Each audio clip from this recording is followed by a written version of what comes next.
sama saya Pandu.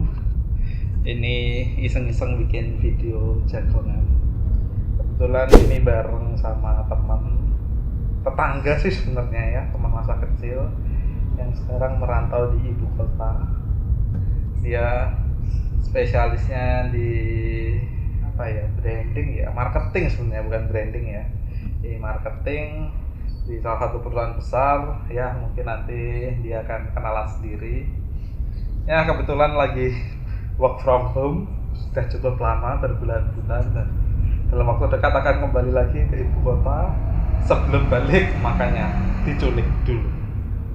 Kita mau sedikit mengorek informasi-informasi penting ya, mungkin bisa buat insight teman-teman, terutama para UMKM atau yang sedang merintis pemasaran digital ya. Mungkin Mbak Sari ya bisa memperkenalkan diri dulu. Oke, nama saya Sari. Seperti yang Pandu bilang, udah bekerja di dunia marketing dan periklanan udah sekitar 6 years, 6 tahun.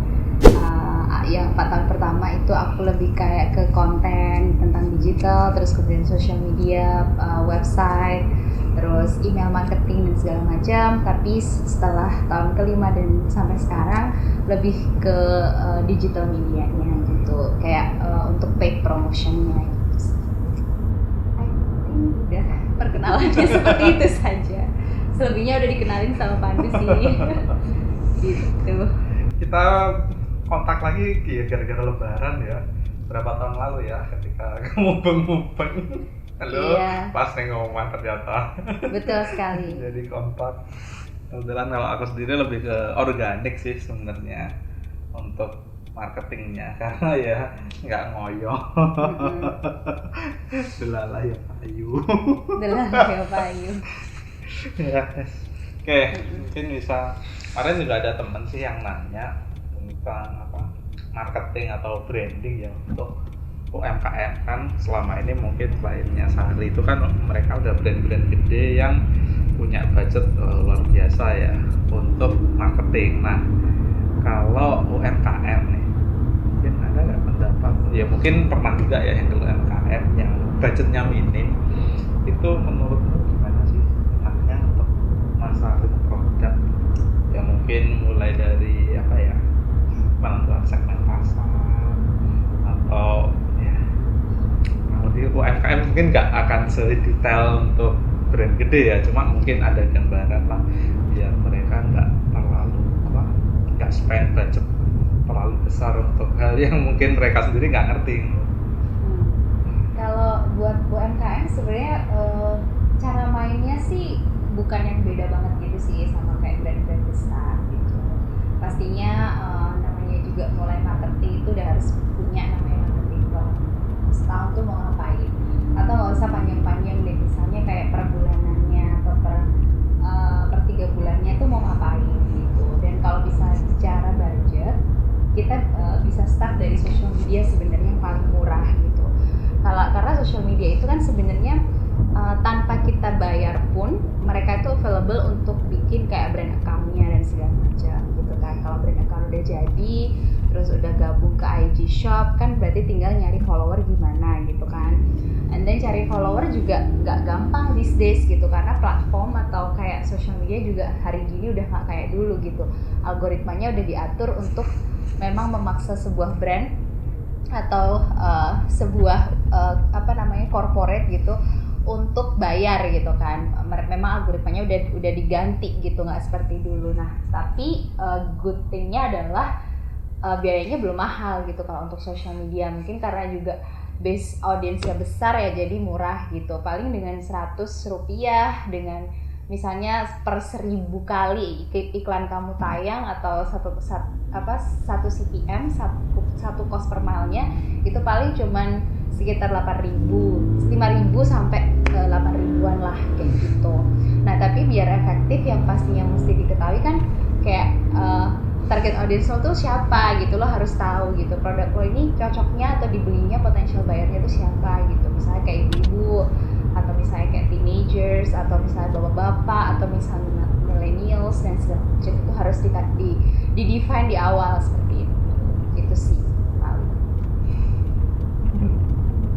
Terus nah kalau sosial media itu kan berarti tadi kita dengan budget segitu kan iklannya ke platform sosmednya ya, udah waktu take profit ya mereka ya. Betul. Karena selama ini Sudah dibangun kan base-nya. base audiensnya, jadi hanya take profit. Nah itu kalau ke platform, nah berarti kan juga karena sosial media itu juga ada pion-pionnya, kasarannya kayak orang-orang tokoh influencer lah ya.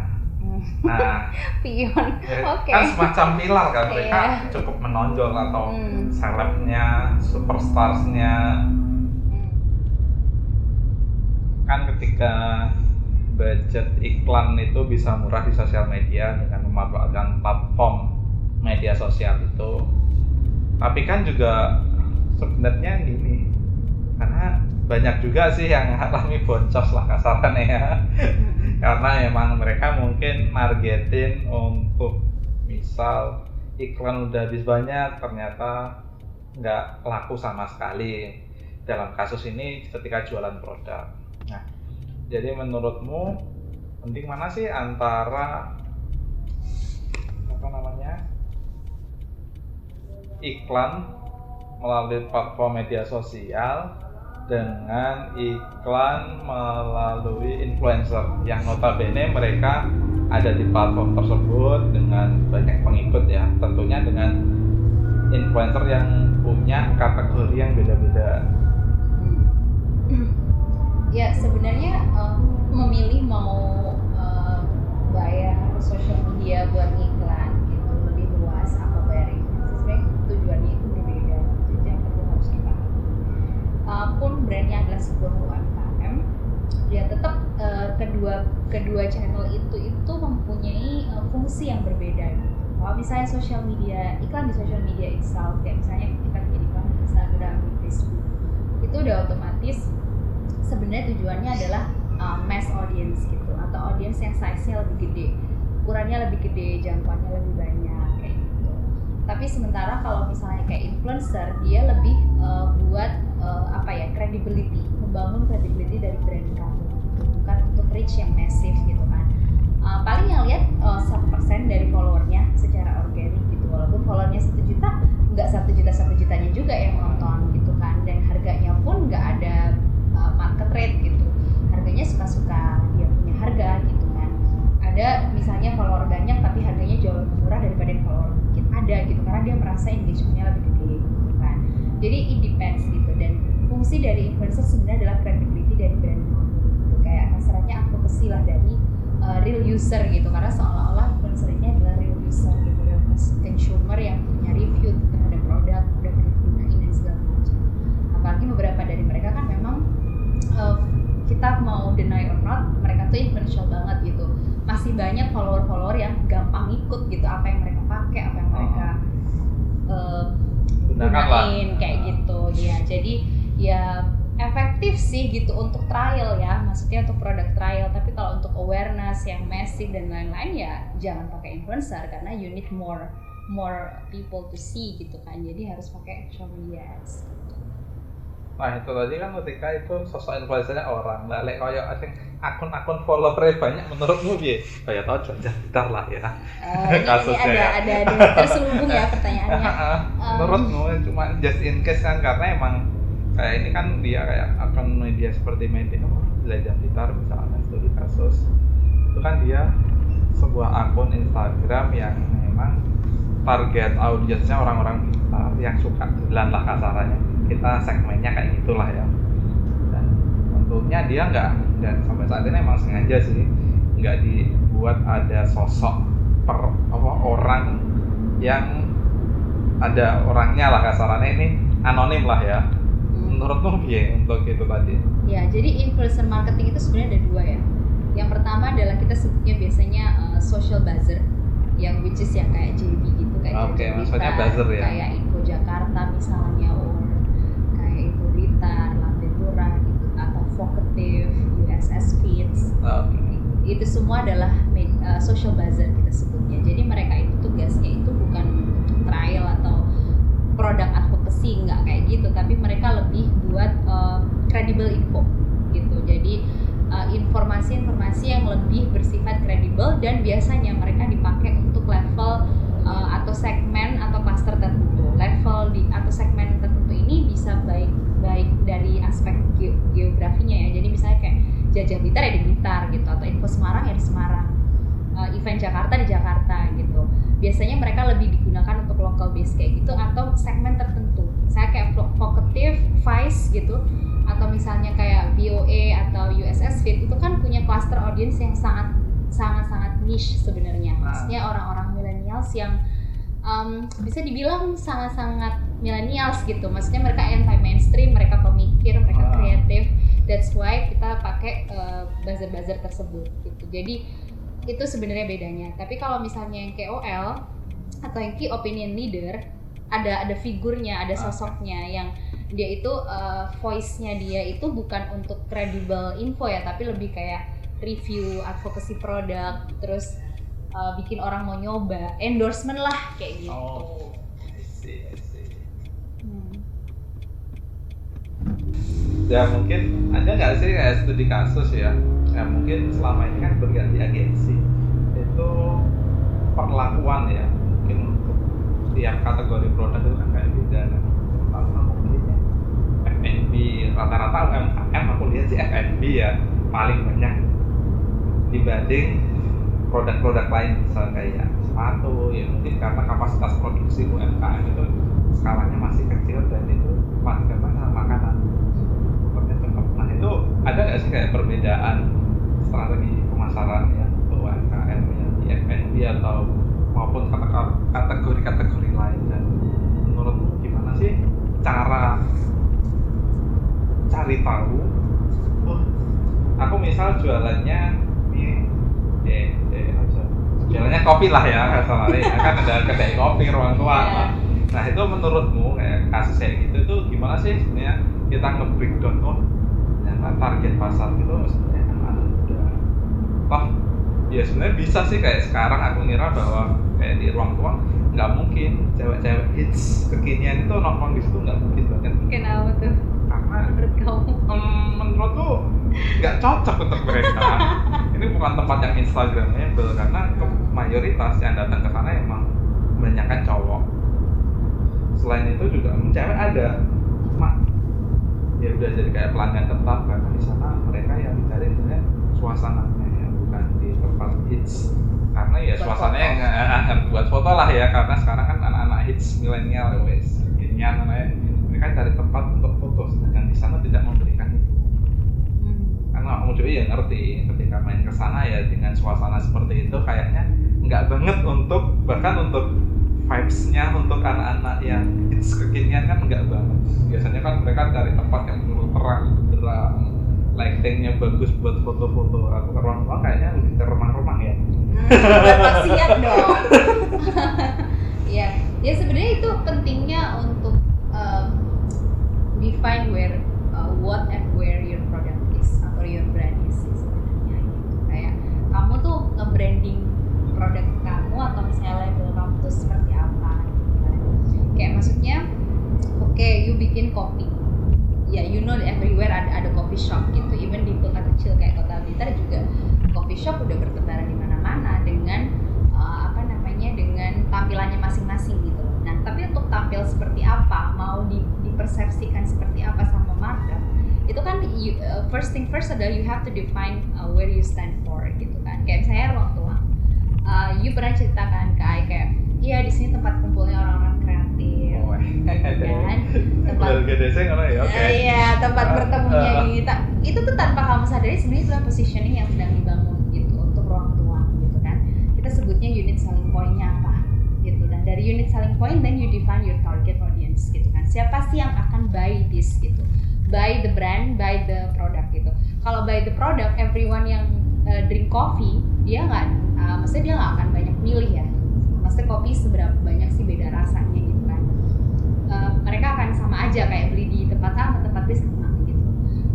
Secara produk sama-sama kopi, tapi they also buy the brand gitu. As I mentioned, ada Android, ada iOS, ada Apple, ada Samsung gitu.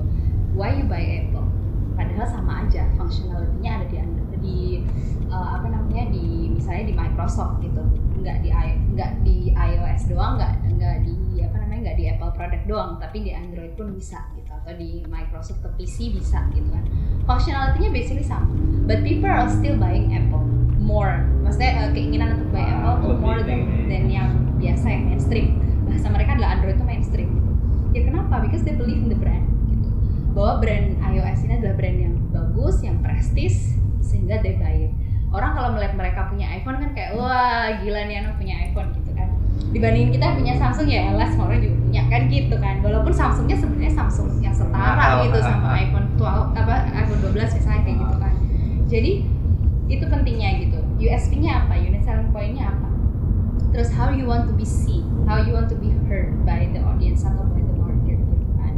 Kayak Ruang Tuang tadi misalnya positionnya adalah tempat berkumpulnya anak-anak kreatif. Then the buyers atau potential buyersnya ya memang anak-anak yang suka nongkrong, yang suka kreatif talk gitu, yang suka rasa-rasan, bukan yang suka foto-foto gitu kan. Paham. Dan dari situ ya you build your brand gitu. Brandingnya kamu ya nggak perlu tempat fancy, nggak perlu nggak perlu kasarnya decoration lah ya yang Instagramable. You don't need that gitu. Dan kalaupun lo mengiklan pun juga pengiklannya juga cara bahasa menyampaikannya juga bukan yang di sini tempat lo bisa foto-foto, nggak kayak gitu kan. Tapi di sini tempat lo bisa share your creative thoughts gitu, misalnya sama orang-orang kreatif lainnya, atau tempat bertemunya belantik 1, belantik 2 gitu, misalnya kayak gitu kan. Nah dari situ baru tuh ditentukan media mixnya mau gimana nih. Kalau yang gue sasar adalah orang-orang kelas A, udah otomatis gue nggak mungkin cuma bisa rely on Facebook.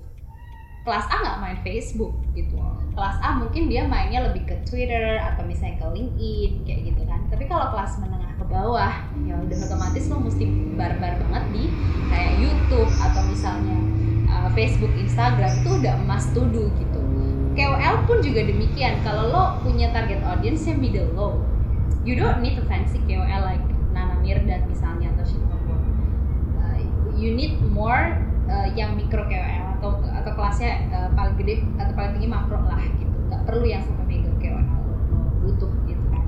Nah hal-hal seperti itu sih sebenarnya yang membedakan gitu. Terus kalau kayak UMKM pun ya sama gitu. Build the brandnya itu lo mau dipandangnya apa dulu gitu kan. Apalagi kalau produknya itu udah banyak pemainnya gitu. Kayak jualan ayam geprek gitu. Ya banyak yang jualan ayam geprek, tapi apa yang ada di top of mind kalian? Pasti kan geprek bensu gitu. Because brandingnya udah bagus. Di Blitar nggak ada soalnya belum. Iya misalnya. Itu kan juga efek branding bukan efek makanannya gitu. Kalau makanannya sebenarnya nggak cuma geprek bensu doang yang bikin gitu. Tapi kan branding dia bagus gitu kan. How dia bikin iklannya gitu sih. Jadinya kan malih kelingan aku. Nah, betul. Untuk UMKM lebih baik fokus di branding dulu atau marketing? Sebenarnya yang kasarannya yang lebih diprioritaskan di mana sih sebenarnya? Atau mungkin oke, kamu bisa mending marketing dulu untuk, tapi ya susah ya. Enggak. Mau dia UMKM, mau dia brand besar, sebenarnya branding itu perlu dilakukan lebih awal gitu. Bagaimana kalian siap untuk finally marketing itu mendistribusikan branding kalian, kan sebenarnya basically kayak gitu. Contohnya misalnya kayak aku pernah pegang kopi gitu kan, kopi baru roasted and ground, dia kopi tubruk gitu kan. Kopi tubruk ya sebenarnya nggak cuma brand besar yang main kayak Kapal Api atau lainnya gitu, tapi juga kopi tubruk itu adalah kopinya masyarakat gitu. Emang di kota-kota kecil pun orang ke warkop ya belinya kopi tubruk, bukan kopi. Maksudnya jarang banget kopi 3 in 1 lah ya, meskipun ada gitu warkop yang jualan gitu kan. Nah tapi gimana kita stands different gitu, how people remember us as a kopi tubruk gitu kan. Nah itu brandingnya disiapin dulu, mulai dari kayak brand logo, terus filosofi brandnya gitu, bagaimana kenapa kok kopi tubruk menggunakan simbol ini, simbol itu, warna ini, warna itu ada yang diceritakan gitu. Ada simbol-simbol, misalnya kenapa milih warna hitam, merah dan putih misalnya ya, because warna-warna itu tuh warna-warna bold gitu. Karena orang-orang yang diimajinasikan akan mengkonsumsi kopi itu udah ada orang-orang yang emang bold, mau rasa yang strong gitu kan. Makanya seperti itu pakainya. Atau misalnya kontennya gitu. Kontennya tuh maksudnya kreatifnya, secara kreatif gitu, how to communicate gitu. Gimana kita berpikir yang akan minum adalah orang-orang yang bold gitu, orang-orang yang maksudnya dia tuh tegas, terus kemudian keras mungkin karena kopi tubruk kan keras ya secara kopi gitu kan. Maka dia pakai brand ambassador atau figur atau face dari sebuah face dari brand itu orang-orang yang emang bold. Misalnya contoh kayak pesilat, terus pemain action movie. Perempuan pun dipakai perempuan yang bukan perempuan yang menye-menye, gitu. Tapi perempuan yang emang bold, yang emang dia tuh I'm not saying seperti laki-laki ya, tapi dia punya, dilihatnya tuh dia nggak feminin doang gitu, tapi dia ada unsur maskulinnya misalnya kayak gitu. Nah, image seperti itu kan sebenarnya membantu menjelaskan gitu. Nah, itu branding side gitu. Kalau itunya udah siap, media atau marketing itu tinggal kasarannya membantu untuk mendistribusikan branding kamu secara lebih luas. Jadi lebih banyak mata yang melihat, lebih banyak telinga yang mendengar kayak gitu. Jadi menurut aku bukan masalah branding dan marketing harus come first, mana yang harus come first ya, tapi yang jelas branding itu di-build, lalu marketing itu membantu untuk mendistribusikan.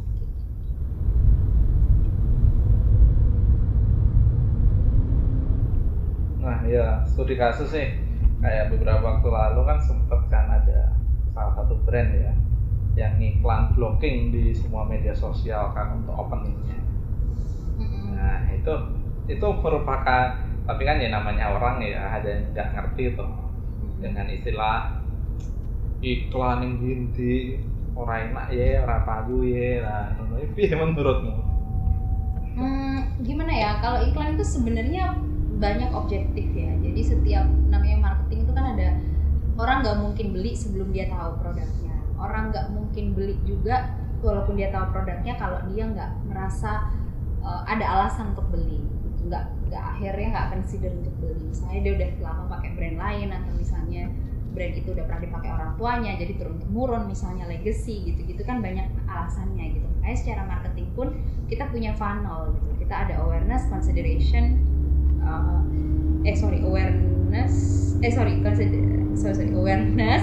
consideration, purchase, sama retention atau loyal lah ya, dia beli lagi, repeated purchase gitu. Nah, marketing itu sebenarnya ada di funnel-funnel itu, serve the objective from each funnel gitu. Kayak maksudnya gini, you have to know where your brand stage sekarang ini tuh ada di mana. Misalnya lo brand baru, ya udah otomatis lo nggak mungkin ada di stage purchase gitu. Funnel purchase udah nggak mungkin, karena orang harus tahu dulu brand kamu itu apa, punya unique selling point apa gitu kan, dan what's the reason people to buy gitu kan. Atau misalnya brand besar seperti misalnya Denkau itu brand legacy, semua orang juga tahu. Nenek gue juga pakai Denkau buat mak gue pakai Denkau buat gue, dan gue mungkin ke anak gue nanti gitu kan.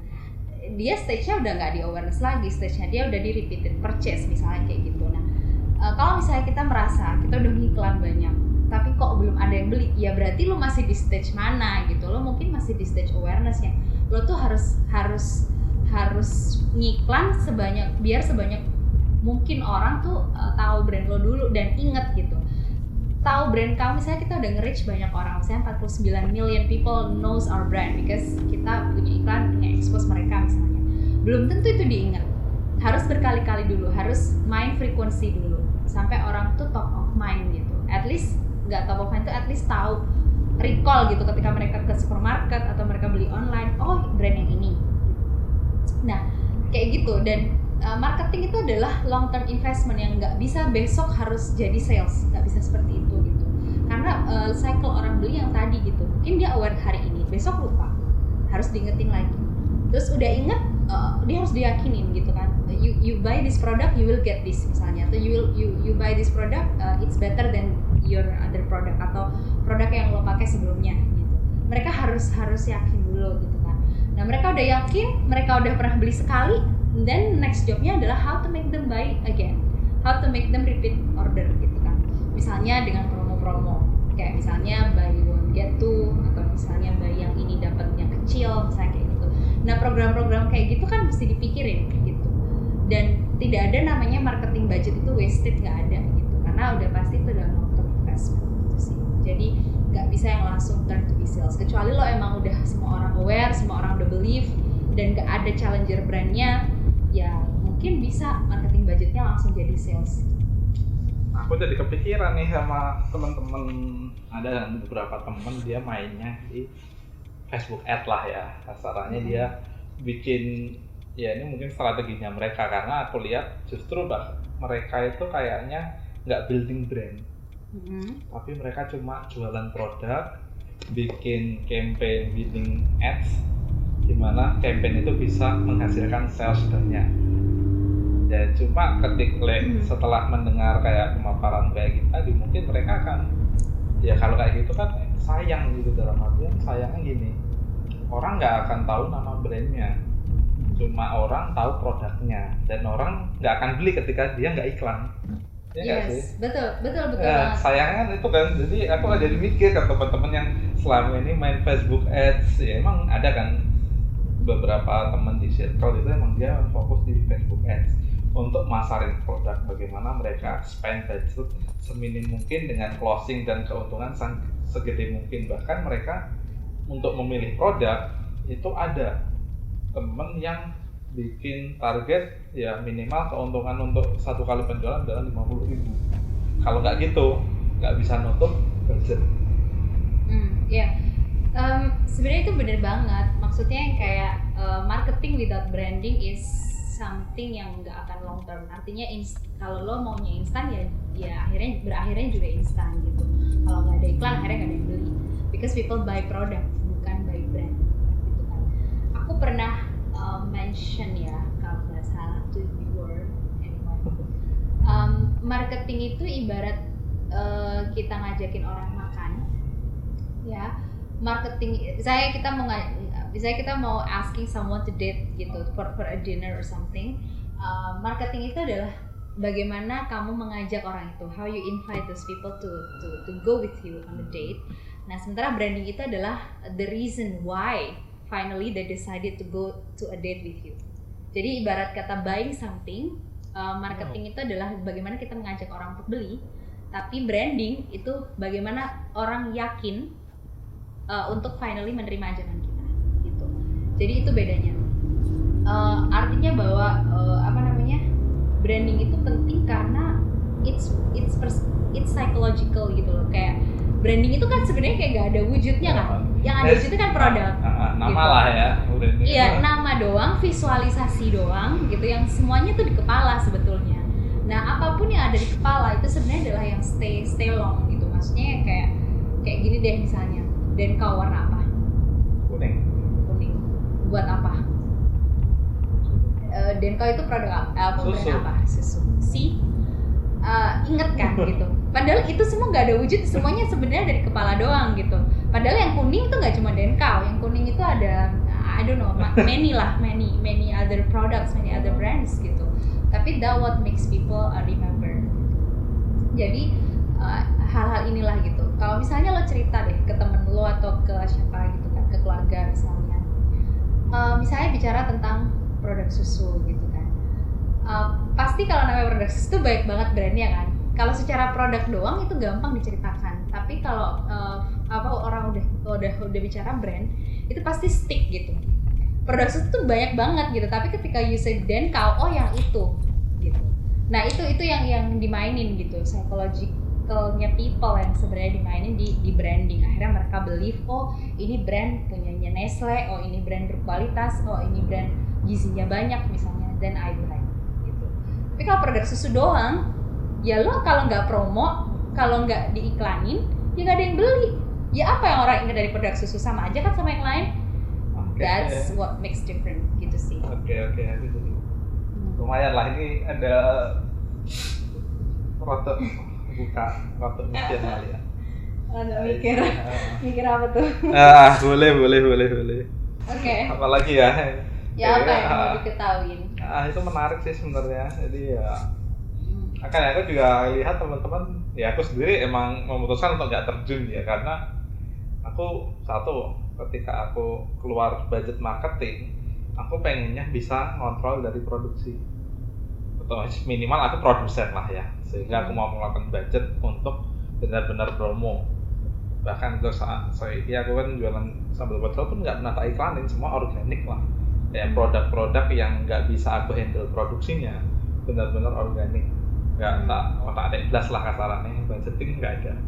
Cuma ketika aku ada produk yang dimana aku itu bisa ngontrol produksi, yaitu tak sisihin budget untuk marketing. Bahkan ya ambil iklan, paid promote, iklan Google Ads, bahkan satu klik 500.000 dan nggak closing. Masalahnya marketing itu selalu rugi.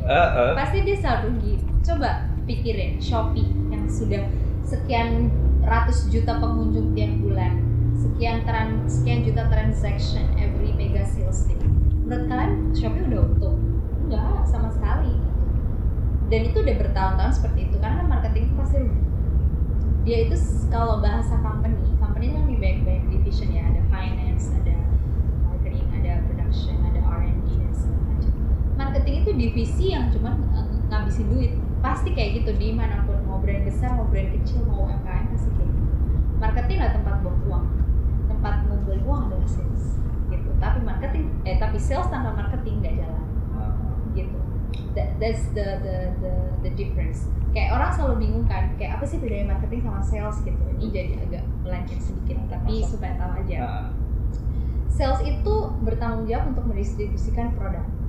Misalnya dari manufacturer, dari gudang, dari pabrik, dari factory, dia didistribusikannya tuh kemana. Misalnya contoh sales point-nya adalah minimarket. Kalau kita ngomong offline store ya, misalnya minimarket, hypermarket, supermarket, pasar, misalnya, atau general trade yang lain. General trade yang lain itu bisa jadi kayak warung-warung. Terus kayak mungkin kalau kita ngomongin modelnya Yakult tuh yang dari door. Nah itu tugasnya sales. Bagaimana mereka ensure produk mereka terdistribusi dan kejual gitu, ada beli lah. Marketing adalah bagaimana orang teringat sama brand lo ketika mereka ada di store gitu. Jadi ketika dikasih pilihan brand segambreng, mereka tuh oh yang itu. Nah ingetnya itu dari mana? Bisa jadi dari iklan online, dari TV, radio, print dan segala macam, OOH gitu kan. Tapi juga dari penataan di toko pun itu ngaruh, karena itu kerjaannya marketing. Misalnya kayak top shelf, ada stikernya, ada wobbler misalnya, terus ada store branding seperti apa, itu semua marketing kerjanya, karena supaya orang ingat gitu. Tapi kalau marketing itu nggak bertanggung jawab sampai itu barang kebeli gitu. Tugasnya sales. Misalnya sales itu distribusinya lancar, terus misalnya dia bikin program, misalnya yang tadi misalnya lagi promo nih, bikin promonya buy one get one, atau misalnya kalau buy one get one yang bikin sebenarnya adalah marketing, tapi yang finally ngebikin, maksudnya kayak misalnya produknya itu bundling gitu-gitu, yang ngurus ke factory dan segala macam, itu adalah sales gitu. Jadi ya itu maksudnya sales itu memang membuat produk kejual, tapi dia tidak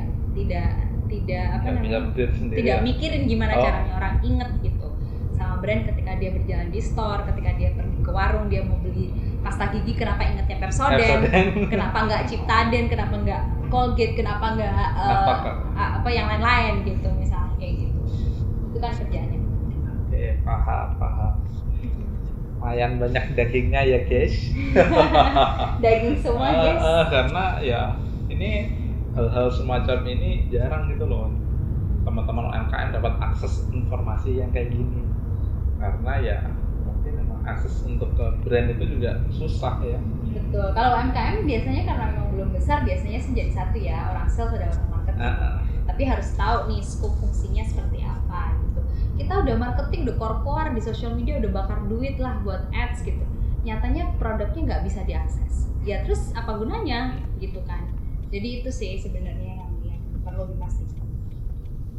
Belinya di mana, mudah apa enggak diakses sama konsumen. Itu siap baru lo core gitu, baru lo marketing gitu sih. Makanya biasanya kalau ada kayak kemarin homeschooling lah di Blitar belum populer.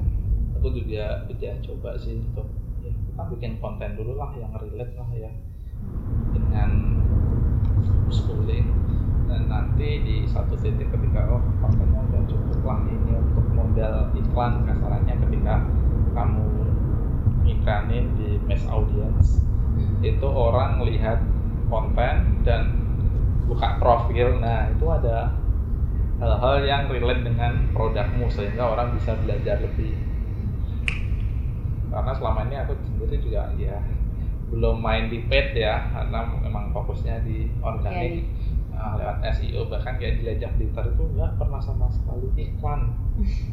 Mainnya di konten ya, Wak? Karena ya itu delalah kersane ngalah ya, itu menang momentum sebenarnya. Karena dulu emang lagi boomingnya traveling, ngerti sendiri aku juga udah nganggur. Daripada di rumah dikira pelihara tuyul, jadilah keliling aja Blitar. Organik dan paid memang harus bersama ya. Maksudnya secara media pun ada on, ada earn, sama ada paid. Kalau on ya yang organik udah otomatis kan, gimana caranya walaupun secara organik orang bisa discover you gitu kan. Ada yang paid, of course kita buy media supaya lebih banyak lagi exposure-nya, lebih massive lagi.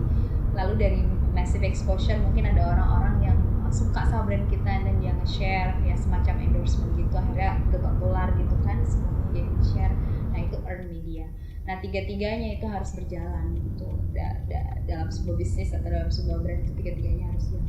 Nggak mungkin selamanya lo pay terus. Bisnis kan ada naik turunnya. Marketing budget nggak selalu sebanyak itu gitu. Ada turunnya juga, apalagi kalau udah susah untuk ada return of investment misalnya, pasti cut budget pasti. Dan yang paling sering di-cut adalah marketing. Karena emang yang ngabisin itu gitu kan. Kalau mau menghemat misalnya pandemi kemarin pasti marketing yang kena. Nggak mungkin sales di-cut, nggak mungkin divisi-divisi lain, nggak mungkin. Pasti yang banyak di-cut adalah marketing. First thing first, mudah tidak punya efek gitu. Paling efeknya ya jadi nggak kelihatan ada bunyi aja gitu kan, kayak gitu. Jadi itulah sebabnya kenapa on juga harus di maintain gitu, konten terus komunikasi regulernya. Gitu. Mungkin kan selama ini kan pengalamannya udah brand gede, pernah nggak sih kayak nanganin UMKM ya, mungkin produk-produk UMKM terus, dan itu mungkin efektifnya itu standar ya, mungkin lah ya, standar yang pernah based on your experience lah katanya, itu standar budget minimal untuk marketing skala apa ya, bahkan nasional ya, karena kita mainnya digital yang mengalami pengiriman ke seluruh Indonesia lah kasarannya kan, kita main digital, nggak ada batas geografi lagi. Itu gimana? Udah hyperlokal ya. Sebenarnya nggak ada minimal gitu-gitu ya, karena it all depends on your target audience juga gitu. Kalau kayak di Facebook atau di Google gitu kan, YouTube misalnya, kita ada namanya reach planner. Kita mau nge-reach berapa banyak orang dari total potential yang ada. Misalnya kalau kita ngomongin moms audience, misalnya moms in Indonesia ini ada say 70 juta. Kalau kita mau nge-reach 10%-nya misalnya, berarti kan kita nge-reach 7 juta orang. Nah 7 juta orang itu kita butuh duit berapa, di situ bisa kelihatan gitu sebenarnya. Tapi kalau misalnya nggak ada target seperti itu gitu kan, ya sesimpel lo punya duit berapa, karena dengan ratusan ribu sebetulnya kita udah bisa ngiklan gitu. Tapi memang reach-nya kecil gitu kan, size audience-nya kecil, yang melihat akan nggak banyak gitu. Tapi biasanya kalau brand-brand besar yang ya duitnya udah dipersiapkan banyak gitu kan, biasanya at least untuk launching itu kita harus nge-reach 60% dari total universe-nya. Jadi kalau misalnya 70 juta, ya 60% dari 70 juta itu yang harus, sebanyak itu yang harus kita reach, dan sebanyak itu pula duit yang kita harus keluarkan tuh bisa kehitung gitu di dashboard seberapanya gitu. Tapi basically dengan uang berapapun untuk online digital, online ads gitu, you can always start gitu sih. Gitu. Terus kalau misalnya experience aku handle UMKM, ada sih gitu, karena walaupun aku bekerja di agensi besar, brand-brand yang di-handle besar, I also have my boutique agency, di mana di situ sebenarnya untuk mengakomodir UMKM atau brand-brand yang marketing budgetnya di-cut dan nggak punya sebanyak itu uang untuk hire big agency gitu. Nah, UMKM yang pernah aku handle itu biasanya mereka bergerak di bidang ada beauty gitu-gitu, yang dia ada skincare, keluarga produk gitu misalnya, atau ada pernah restoran dan segala macam. Nah itu biasanya aku akan hitungin dulu sih kayak targetnya berapa, terus dia punya uang berapa kira-kira maksimum yang bisa dikeluarkan gitu. Terus habis itu mikirin media mixnya, kayak misalnya kalau kayak kita ngomongin skincare udah otomatis harus masuk social media, terus harus masuk ke publisher memperempuan yang suka review skincare kayak misalnya Female Daily, Beauty Journal, Sociola gitu-gitu. Jadi memang mesti dipikirin gitu kayak targetnya siapa dulu, terus kapabilitas uang marketingnya berapa, terus what we can do out of this budget gitu. Itu mungkin salah satu nilai plus ya, jam terbang tinggi ya. Karena kayak kalau merem ya loh, brand kayak gini mainnya apa terus larinya kemana. Dan kayak aku yang notabene belum pernah sampai sedalam itu di sosial media juga bakalan bingung. Bahkan nyari ini iklannya di siapa ya, itu kan nggak punya data. Ya, sebenarnya bisa belajar sendiri sih, dan memang kalau misalnya banyak UMKM yang finally karena mungkin merasa bukan expertise mereka di sana, ya mereka sesimpel nge-hire boutique agency gitu, kayak yang aku punya nih misalnya namanya Doubles gitu misalnya, atau misalnya secara personal mereka tahu gue adalah marketer gitu, mereka tahu gue emang orang agency gitu, jadi mereka come to me and then asking help, ini gue mesti gimana Sar gitu, and then they pay me management fee misalnya kayak gitu, sesimpel seperti itu gitu. Itu juga banyak dilakukan. Atau kalau memang mau belajar banget sendiri ya memang mesti banyak baca, banyak lihat YouTube, diskusi seperti ini sama yang udah punya jam terbang dan lain-lain gitu. Udah pernah nggak handle klien luar negeri? Klien luar negeri yang as a global brand? No. Mungkin ya orang lokal lah ya. Brand lokal yang pasarnya di luar negeri. Indie brand tapi market luar negeri. Dulu pernah hampir. Tapi bukan UMKM ya, brand besar punyanya Mayora, si Torabika. Dia mau jualan bukan di sini kan, dia gedenya di Iran. Jadi dulu pernah mau market ke sana. Gitu. Cuman lately sih itu udah tahun bahal ya, maksudnya udah tahun 2019 2018 lah gitu. Sekarang sih udah enggak. Kebanyakan justru global brand masuk ke Indonesia gimana mainnya gitu kan, because ya orang taunya aku expertnya adalah di market ini gitu. Jadi ya mungkin ya itu aja sih obrolan dari ini semua. Serius banget ya, Wak. Iya. Terima kasih atas waktu yang diberikan.